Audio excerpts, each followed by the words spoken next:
লিটন দাস, মুস্তাফিজুর রহমান ওরা দল পাচ্ছে না, এটা একটু ডিসঅ্যাপয়েন্টিং। লিটন দাস দল পেয়েছে, আমরা গুলশানে সে খেলবে।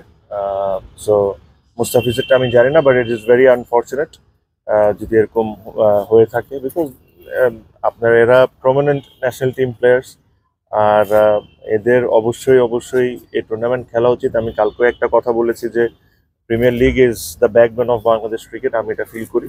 সো এই ধরনের টুর্নামেন্টে তাদের অবশ্যই খেলা উচিত।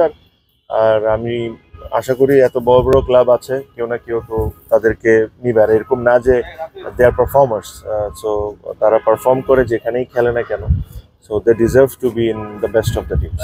আপনার একটা টুর্নামেন্টে রাজস্থানে খেলতে যাওয়ার কথা ভারতে মার্চে 10 থেকে 18, আর সেখানে কি যাচ্ছেন? গেলে কতদিন আসলে মোহামেডান কয়টা ম্যাচের সার্ভিস আপনি পাবেন? না, আমার এখন পর্যন্ত কোনো প্ল্যান নেই যাওয়ার। যে স্পেশালি ওরা 2টা ম্যাচ খেলার জন্য খুব রিকোয়েস্ট করছে আমাকে, but it's very high unlikely that I will do. প্রস্তুতি ভালো ভাই, আমরা বেশ কয়েকদিনের প্র্যাকটিস করছি। সো যতটুকু প্রিপেয়ার করা সম্ভব নিজের টিমকে ওভাবে করছি। এন্ড দেন সবাই খেলার মধ্যেই আছে, বিপিএল মাত্র শেষ হয়েছে কয়েকদিন আগেই। তো প্রিপারেশন হ্যাজ বিন গুড। আমি ভাই মনে হচ্ছে যে বরিশাল টিমটাই মোহামেডান, জার্সিটা একটু চেঞ্জ।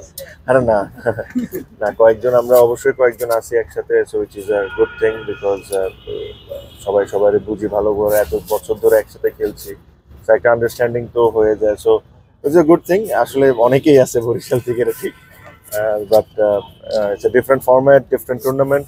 আশা করি মোহামেডানের যে লক্ষ্য চ্যাম্পিয়ন হওয়া, অনেক বছর চ্যাম্পিয়ন হয়নি, ওই দিকে যেরকম আমরা আগে যেতে পারি। আমি 10-12 বছর ধরে ফলো করি, এই 10-12 বছর দেখিনি আপনি খেলেছেন কিনা কখনো মোহামেডান, এর আগে খেলেছেন কিনা?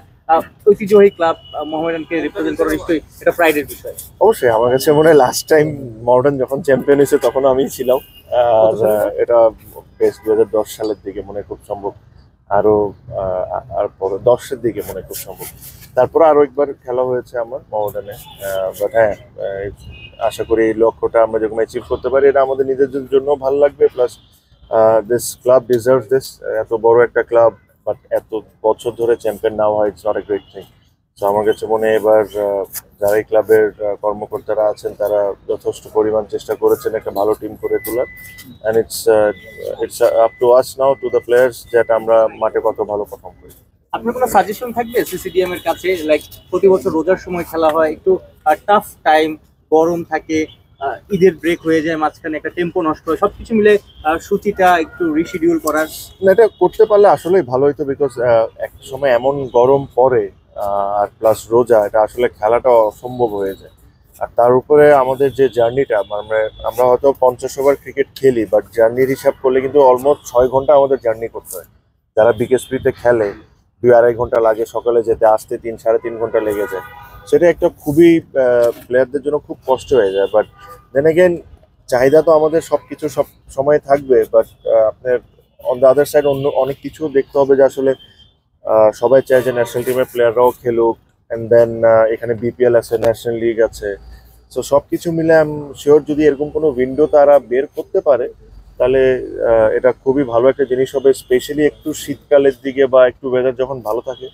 বিকজ আমরা প্রতিটা বছর দেখি এখানে যে কোনো একটা অ্যাক্সিডেন্ট কিন্তু হয়ে যেতে পারে, যে পরিমাণে গরমের মধ্যে আবার রোজার মধ্যে খেলা হয়, অ্যান্ড দেন অল দ্য জার্নিজ।